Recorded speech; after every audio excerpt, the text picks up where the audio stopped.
Navratri day 2.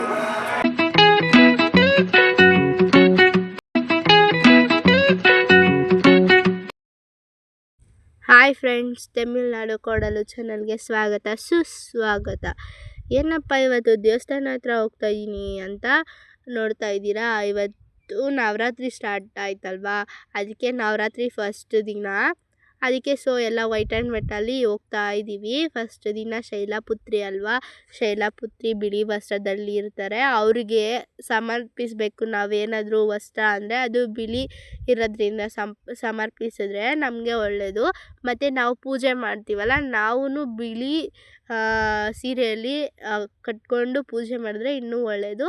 ಮತ್ತು ದೇವ್ರಿಗೆ ದಾಸವಾಳ ಹೂವಿಂದ ಅಲಂಕರಿಸಿ ಪೂಜೆ ಮಾಡಿದ್ರೆ ನಮಗೆ ಒಳ್ಳೆಯದಾಗುತ್ತೆ ಅಂತ ಹೇಳ್ತಾರೆ. ಆಮೇಲೆ ನಾವು ಕರೆಂಟ್ ಡಮಾರ್ ಆಗೋಯ್ತು ಫ್ರೆಂಡ್ಸ್. ಸಖತ್ ಬೇಜಾರಾಯಿತು. ಬಟ್ ಬರುತ್ತೆ ಅನ್ನೋ ಕಾನ್ಫಿಡೆನ್ಸ್ ಇತ್ತು. ಅವರೆಲ್ಲ ಫೋನ್ ಮಾಡ್ತಾಯಿದ್ರು. ಆಮೇಲೆ ಸರಿ, ಅದು ಬರೋ ಅಷ್ಟರಲ್ಲಿ ನಾವೆಲ್ಲ ರೆಡಿ ಮಾಡ್ಕೊಳ್ಳೋಣ ಅಂತ ಹೋಗ್ತಾಯಿದ್ವಿ. ಕತ್ಲಲ್ಲೇ ಅಲ್ವಾ ದೀಪ ಹಚ್ಚಿದ್ರೆ ಸಕ್ಕದಾಗಿ ಕಾಣಿಸೋದು. ಸರಿ ಅಂತ ಯಾರು ನೋಡಿ ಎಷ್ಟು ಜನ ಹಚ್ತಾಯಿದ್ರು ಅಲ್ಲಿ. ಅದಕ್ಕೆ ನಮ್ಗೆ ಅಲ್ಲಿ ಆಗಲ್ಲ, ರಶ್ ಇದ್ದಾರೆ, ಮಕ್ಕಳು ಬೇರೆ ಇದ್ದಾರೆ, ಆಗೋದಿಲ್ಲ ಅಂತ ನಾವು ಸೈಡಲ್ಲಿ ಬಂದು ಕುತ್ಕೊಂಡು ಆಮೇಲೆ ಹಚ್ಚಕ್ಕೆ ಸ್ಟಾರ್ಟ್ ಮಾಡಿದ್ವಿ. ಹೆಂಗೆ ಹಚ್ಚೋಣ ಅಂತ ನೋಡೋಣ ಬನ್ನಿ. ಫಸ್ಟು ಒಂದು ಎಲೆ ತೊಗೊಂಡು ಎಲೆಗೆ ಒಂದು ಸ್ವಲ್ಪ ನೀರು ಹಾಕಿ ಅರಶಿನ ಹಾಕಿ ಫುಲ್ ಎಲ್ಲ ಉಜ್ಜಬೇಕು. ಆಮೇಲೆ ನಾವೆಲ್ಲ ಫಸ್ಟ್ ಅದೇ ಮೊನ್ನೆ ಹೊಸೂರು ಶಾಪಿಂಗ್ ಹೋದಾಗ ತೊಗೊಂಬಂದಿದ್ವಲ್ಲ ದೀಪ ಹತ್ತಿ ಅದೆಲ್ಲ ಎತ್ಕೊಂಬಂದಿದ್ವಿ. ಆಮೇಲೆ ದೀಪನೆಲ್ಲ ಇಟ್ಟು 9 ದೀಪನ ಇಟ್ಟು 9 ದೀಪಕ್ಕೆ ಅರಶಿನ, ಕುಂಕುಮ ಮತ್ತು ಬತ್ತಿ, ಎಣ್ಣೆ ಎಲ್ಲ ಹಾಕಿ ಒಂದೊಂದು ದೀಪಕ್ಕೂ ಅರಶಿನ ಕುಂಕುಮ ಎಲ್ಲ ಹಚ್ಚಿ ಆಮೇಲೆ ಹೂವಿಂದ ಡೆಕೋರೇಷನ್ ಮಾಡಿ ದೇವ್ರ ಹತ್ರ ಇಟ್ಟು ಬೆಳಗೋದೆ. ಇನ್ನು ಬನ್ನಿ ನೋಡೋಣ ಹೇಗೆ ಮಾಡ್ತೀವಿ ಅಂತ.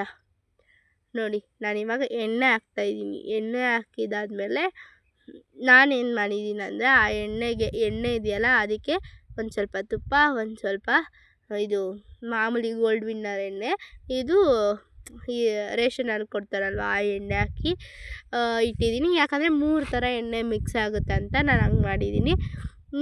ನೀವು ಮಾಮೂಲಿ ದೀಪದ ಎಣ್ಣೆ ಬರುತ್ತಲ್ವ ಅದೇ ಇಟ್ಕೋಬೋದು. ನಾನು ನೋಡಿ, ಅದು ಒಂದು ಸ್ವಲ್ಪ ಎಣ್ಣೆ ಕೈಯಲ್ಲಿ ಫೋನ್ ಮುಟ್ಟಿರೋದ್ರಿಂದ ಬ್ಲರ್ ಆಗಿ ಕಾಣಿಸ್ತಿದೆ. ಅರಶಿನ ಕುಂಕುಮ ಎಲ್ಲ ಇಡ್ತಾಯಿದ್ದೀನಿ. ನನ್ನ ಮಗಳು ನಾನು ಇನ್ನೂ ದೀಪನೇ ಹಚ್ಚಿಲ್ಲ ಆವಾಗೇ ಸ್ಟಾರ್ಟ್ ಮಾಡ್ಕೊಂಬಿಟ್ಟಿದ್ದಾಳೆ ಪೂಜೆ ಮಾಡೋಕ್ಕೆ ಸಾಂಬ್ರಾಣಿ ಕಡ್ಡಿಯಲ್ಲಿ. ಆಮೇಲೆ ಸರಿ ಮಾಡ್ಕೊ ನೀನು ಅಂತ ನಾನು ಬಿಟ್ಟರೆ ಏನು ಮಾಡಿದ್ದಾಳೆ ಗೊತ್ತಾ ಫ್ರೆಂಡ್ಸ್, ಸಾಂಬ್ರಾಣಿ ಕಡ್ಡಿನೇ ಮುರಿದಾಕ್ಬಿಟ್ಟಿದ್ದಾಳೆ. ಅಯ್ಯೋ ಶಿವನೇ ಅಂತ ಅಂದ್ಕೊಂಡು ಸರಿ, ಇನ್ನು ಅವ್ರಿಗೇನು ಗೊತ್ತಾಗಲ್ಲ ಅಲ್ವಾ. ಸರಿ, ಏನು ಮಾಡೋಕ್ಕಾಗಲ್ಲ ಅಂತೇಳ್ಬಿಟ್ಟು ಇರೋದ್ರೆಲ್ಲ ಅಡ್ಜಸ್ಟ್ ಮಾಡ್ಕೊಂಡು ಮಾಡಿದೆ. ಸಾಂಬ್ರಾಣಿ ಕಡ್ಡಿನೆಲ್ಲ ಮುರಿದಾಕ್ಬಿಟ್ಟಿದ್ಲು. ಲಾಸ್ಟ್ ನೋಡಿ ಯಾವ ಥರ ಡೆಕೋರೇಷನ್ ಮಾಡಿದ್ದೀವಿ ದೀಪಕ್ಕೆಲ್ಲ ಅಂತ. ಚೆನ್ನಾಗಿದೆಯಾ ಫ್ರೆಂಡ್ಸ್? ಕಮೆಂಟ್ ಮಾಡಿ ಚೆನ್ನಾಗಿದ್ದರೆ. ನೋಡಿ, ನನ್ನ ಮಗಳು ಸಾಂಬ್ರಾಣಿ ಕಡ್ಡಿ ಕಾಣಿಸ್ತಿದೆಯಾ ಹೆಂಗೆ ಮುರಿದಾಕಿದ್ದಾಳೆ ಅಂತ. ಟಾರ್ಚ್ ನೋಡಿ, ಬೆಳಕು ಟಾರ್ಚಲ್ಲಿ ಅವಳು ಪೂರ್ವಿಕ್ಷಾ ಹೇಳ್ತಿದ್ದಾಳೆ ನೋಡಿ ಹೆಂಗಿದೆ ಅಂತ. ಎಲ್ಲ ವೈಟ್ ಆ್ಯಂಡ್ ವೈಟಲ್ಲಿ ಇದ್ದೀವಿ. ಇವಾಗ ನೋಡಿ ದೇವ್ರ ಹತ್ರ ಬಂದರೆ ದೇವರೇ ಸಕ್ಕದಾಗಿ ಅಲಂಕಾರ ಮಾಡಿದ್ದಾರೆ ನೋಡಿ. ಫಸ್ಟ್ ಇದು ಮೆರವಣಿಗೆ, ಈ ಸೈಡಲ್ಲಿ ಮೆರವಣಿಗೆ ದೇವ್ರಿದೆಯಲ್ಲ ಅದಕ್ಕೂ ಚೆನ್ನಾಗಿ ಮಾಡಿದ್ದಾರೆ. ಇವಾಗ ಇದು ಕಡೆ ಇರೋದನ್ನು ಇವಾಗ ನವರಾತ್ರಿಗಂತ ಮಾಡಿದ್ದಾರೆ. ಅದಕ್ಕೆ 9 ವಿಗ್ರಹನ ಇಟ್ಟಿದ್ದಾರೆ ನೋಡಿ. ಫೈನಲ್ ಲುಕ್ ಎಷ್ಟು ಹಚ್ಬಿಟ್ಟಿದ್ದಾರೆ. ನಾವು ಒಂದು ಸ್ವಲ್ಪ ಬೇಗನೆ ಹೋಗಿದ್ವಿ ನೋಡಿ. ಇದು ಎಲ್ಲ 9 ದೇವಿನ ಮುಂದೆಗಡೆ ಇಟ್ಟಿದ್ದಾರೆ. ಎಲ್ಲ ಅದು ಒಂದು ಶೀಟ್ ಹಾಕಿ ಕೆಳಗಡೆ ಇಟ್ಬಿಟ್ಟಿದ್ದಾರೆ. ಅದಕ್ಕೆ ಅದ್ರ ಕೆಳಗಡೆ ನಾವು ದೀಪ ಹಚ್ಕೊಳೋದು. ನಮ್ಮದೆಲ್ಲ ಹಚ್ಚಿದಾಯಿತು, ಇನ್ನೇನು ಪೂಜೆ ಮಾಡೋದಷ್ಟೇ ಇದ್ದಿದ್ದು. ಆಮೇಲೆ ನಾನು ಪೂಜೆ ಮಾಡ್ತಾಯಿದ್ದೆ, ಹಾಗೆ ನನ್ನ ಮಗಳನ್ನೂ ಕರಿತಿದ್ದೆ. ಅವಳು ನನ್ನ ಪೂಜೆ ಮಾಡೋಕ್ಕೆ ಬಿಡ್ತಾಯಿರಲಿಲ್ಲ ಫ್ರೆಂಡ್ಸ್. ನಾನು ಇದು ಕಡೆ ಏನಾದರೂ ಮಾಡೋಷ್ಟರಲ್ಲಿ ಅದು ಕಡೆ ಪರಾರಿ ಆಗಿಬಿಟ್ಟಿರೋಳು. ಎಲ್ಲಿಗಂದರೆ ಅಲ್ಲಿ ಓಡ್ತಾ ಇರ್ತಾಳೆ ಫ್ರೆಂಡ್ಸ್. ಏನು ಮಾಡೋದು, ಅವಳಿಗೆ ಎಲ್ಲಿ ಹೋಗ್ಬೇಕು ಅಂತಲೂ ಗೊತ್ತಾಗಲ್ಲ ನೋಡಿ. ಆ ಸೈಡಲ್ಲಿ ಇದ್ದಾಳೆ. ಮತ್ತು ಇವರು SSY ಕಂಪ್ನಿ SSY ಸಂಘದವರು. ಅಂದರೆ ಇವರು ಒಂಥರ ಕ್ಯಾಂಪ್ ಎಲ್ಲ ಮಾಡಿಕೊಂಡು ಅವಾಗವಾಗ ಎಲ್ಲರಿಗೂ ಟ್ರೈನಿಂಗ್ ಕೊಡ್ತಾಯಿರ್ತಾರೆ. ಅದು ಹಾಡಾಡೋದು ಮತ್ತು ಅವ್ರಿಗೆ ಏನೇನೋ ಮಾಡ್ತಾರಂತೆ, ನಂಗೆ ಗೊತ್ತಿಲ್ಲ. ಬಟ್ ಅವ್ರು ಬಂದು ಹಾಡು ಹೇಳ್ತಾಯಿದ್ರು. ಅದೇ ಸಕ್ಕತ್ತಾಗಿತ್ತು ಫ್ರೆಂಡ್ಸ್ ಅವ್ರು ಆಡಿದ್ದ ಹಾಡುಗಳಂತೂ. ನೀವು ಯಾವಾಗಾದರೂ ಬೇಕಾದರೆ ಟ್ರೈ ಮಾಡಿ SSYಯಲ್ಲಿ. ಇಲ್ಲೇ ಬೆಡ್ದಮ್ಮ ಟೆಂಪಲ್ ಹತ್ರ ಮಾಡಿಸ್ತಾ ಇರ್ತಾರೆ. ಸಮ್ಮರ್ ಕ್ಯಾಂಪಲ್ಲಿ ಮಕ್ಳಿಗೆ ಮಾಡಿಸ್ತಾರೆ. ಸಮ್ಮರ್ ಕ್ಯಾಂಪ್ ಥರ ಹಾಕ್ಬಿಟ್ಟು ಆಮೇಲೆ ನನ್ನ ಮಗಳು ಬಂದು ನಾನು ಪೂಜೆ ಮಾಡಬೇಕು ಅಂತ ಹೇಳಿದ್ಲು. ಆಮೇಲೆ ಪೂಜೆ ಮಾಡಿಸಿದೆ. ನೋಡಿ ಇದು ಏನಂದರೆ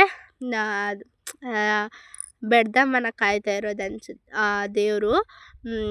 ಕಾಟೇರ ಅಂತ ಏನೋ ಕರೀತಾರೆ. ನನ್ನ ಮಗಳು ನಾನು ಮುಗ್ತೀನಿ ಅಂತ ಹೇಳಿದ್ಲು. ಆಮೇಲೆ ಸರಿ ಮಾಡಮ್ಮ ಅಂತೇಳ್ಬಿಟ್ಟು ನನಗೂ ಚೆನ್ನಾಗಿ ದೇವ್ರ ದರ್ಶನ ಆಯಿತು. ರಶ್ ಅಂತ ಏನೂ ಇರಲಿಲ್ಲ. ಸಖತ್ತಾಗಿ ಮಾಡಿದ್ದು ಪೂಜೆ ಅಂತೂ ತೃಪ್ತಿ ಕೊಡ್ತು. ಫಸ್ಟ್ ದಿನ ಸಖತ್ತಾಗಿ ಎಂಜಾಯ್ ಮಾಡಿದ್ವಿ. ದೇವ್ರ ಕೃಪೆನೂ ನಮ್ಮ ಮೇಲೆ ಇದೆ ಅಂತ ಅಂದ್ಕೊಂಡು ಮುಂದೆ ಹೆಜ್ಜೆ ಇಡ್ತಾಯಿದ್ದೀವಿ.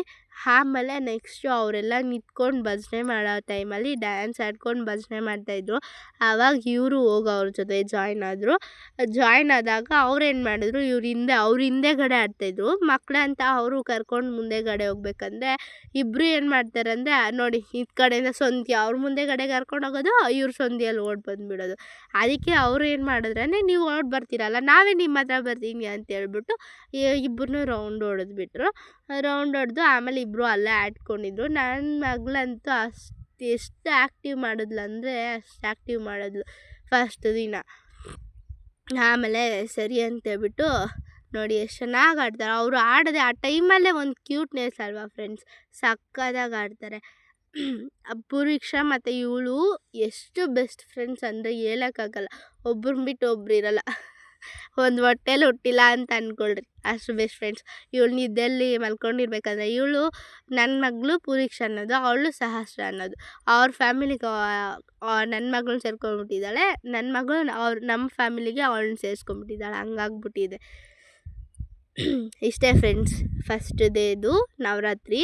ಸೆಕೆಂಡ್ ಡೇ ನವರಾತ್ರಿ ಔಟ್ಫಿಟ್ ನೋಡಿ ನಂದು ಹೀಗಿದೆ. ಯಾಕಂದರೆ ಬ್ರಹ್ಮಚಾರಿಣಿ ದುರ್ಗಾಮಾತೆ ಅಲ್ವಾ 2ನೇ ದಿನ, ಅದಕ್ಕೆ ರೆಡ್ ಕಲರು ಕೆಂಪು ವಸ್ತ್ರನ ಧರಿಸ್ಬೇಕು.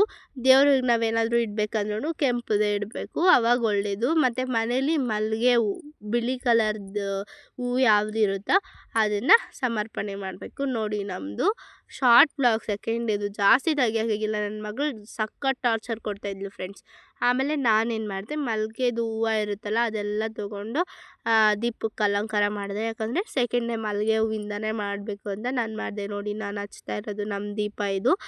ನಮ್ಮ ಫ್ರೆಂಡು ತೊಗೊತಿದ್ದಾರೆ. ಅದೆಲ್ಲ ಲಾಸ್ಟಲ್ಲಿ ಎತ್ಕೊಂಡು ಹೋಗ್ಬೇಕಂದ್ರೆ ದೀಪನ ಏನು ಮಾಡಿಬಿಟ್ಟಿದ್ರು ಅಂದರೆ ನನ್ನ ಪ್ಲೇಟಲ್ಲಿ ಯಾರೋ ಸ್ವಲ್ಪ ಜನ ದೀಪ ಹಚ್ಬಿಟ್ಟಿದ್ರು. ನನ್ನ ಪ್ಲೇಟಲ್ಲಿ ಇಟ್ಬಿಟ್ಟಿದ್ರು. ನಾನು ತುಂಬ ಹೊತ್ತಾಗಿತ್ತು, ಆರಿರಲಿಲ್ಲ. ನಾನು ಯಾಕಂದರೆ ಇವತ್ತು ಸಂಜೆ ಮನೆಗೆ ಎತ್ಕೊಂಡೋಗಿ ಮಾರ್ನಿಂಗ್ ಮತ್ತೆ ಅದನ್ನೆಲ್ಲ ತೊಳೆದೆಲ್ಲ ಎತ್ತಿಟ್ಟು ಮತ್ತೆ ಅದನ್ನು ಎತ್ಕೊಂಬಂದು 3 ದಿನ ಫುಲ್ ಮಣ್ಣಿನ ದೀಪ ಹಚ್ತೀನಿ. ಅದಕ್ಕೆ ಎತ್ತಿಟ್ಕೊತಾ ಇದ್ದೆ ಬ್ಯಾಗಲ್ಲಿ. ನೋಡಿ ಆವಾಗಲೇ ಎಷ್ಟು ನನ್ನ ತಟ್ಟೆಲಿ ಆಲ್ರೆಡಿ ಇನ್ನೂ ದೀಪನೇ ಆರಲಿಲ್ಲ. ಬೇರೆಯವರೆಲ್ಲ ಹಚ್ಬಿಟ್ಟಿದ್ರು. ನಮ್ಮ ಫ್ರೆಂಡ್ ತಟ್ಟೆಲೆಲ್ಲ ಆರಿಬಿಟ್ಟಿತ್ತು, ಇಬ್ಬರು ತಟ್ಟೆಲ್ಲೂ. ನಾನೇನು ಮಾಡಿದೆ, ಅದು ಹತ್ತಿ ಇರುತ್ತಲ್ಲ ಅದನ್ನ ಎತ್ತಿ ಬೇರೆಯವ್ರ ತಟ್ಟೆಲಿಟ್ಟು ಎತ್ಕೊತಾ ಇದ್ದೆ. ನೋಡಿ ಎಷ್ಟು ಚೆನ್ನಾಗಿದೆ ಅಲ್ವಾ ಫ್ರೆಂಡ್ಸ್ ನವರಾತ್ರಿಗೆ. ನಾವು ಮನೇಲಿ ಮಾಡಿದ್ರೆ ಇಷ್ಟೆಲ್ಲ ಮಾಡೋಕ್ಕಾಗುತ್ತಾ? ಆಗೋದಿಲ್ಲ. ಅದಕ್ಕೆ ದೇವಸ್ಥಾನಕ್ಕೆ ಹೋಗಿ ನೆಮ್ಮದಿಯಿಂದ ಇಟ್ಟು ಪೂಜೆ ಮಾಡ್ಕೊಂಬಂದ್ರೆ ಅದೊಂಥರ ತೃಪ್ತಿ. ಇಲ್ಲಿ ಬಂದಿದ ತಕ್ಷಣ ಏನು ಹೈಲೈಟ್ ಅಂದರೆ ಆ ದೇವರೇ. ಫಸ್ಟ್ ಎಂಟ್ರೆನ್ಸಲ್ಲಿ ಸಿಗುತ್ತಲ್ಲ ಕಾಟೇರ ದೇವರು, ಅದೇ ಇದು ಸೆಕೆಂಡ್ ಡೇ ಬೆಡ್ದಮ್ಮದು ಪೂಜೆದು. ನೋಡಿ ಎಷ್ಟು ಚೆನ್ನಾಗಿ ಕಾಣಿಸ್ತಿದೆ. ಮತ್ತು ಈಚೆ ಬಂದ್ವಿ. ಈಚೆ ತೀರ್ಥ, ವಿಭೂತಿ, ಕುಂಕುಮ, ಹೂವು ಎಲ್ಲ ಕೊಡ್ತಾರೆ. ನೋಡಿ ಫಸ್ಟ್ ಕ್ಯೂ ಎಲ್ಲದರಲ್ಲೂ ಕ್ಯೂವೆ. ಎಲ್ಲೋದ್ರೂ ಇವಾಗ ಕ್ಯೂ ತಾನೇ, ಯಾವ ದೇವಸ್ಥಾನದಲ್ಲಿ ಕ್ಯೂ ಇಲ್ದಿರೋ ಇರುತ್ತೆ.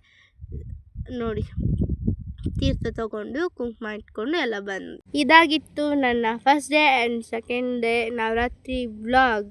ಈ ವ್ಲಾಗ್ ನಿಮ್ಗೆ ಇಷ್ಟ ಆಗಿದ್ರೆ like, share, comment and subscribe to my channel.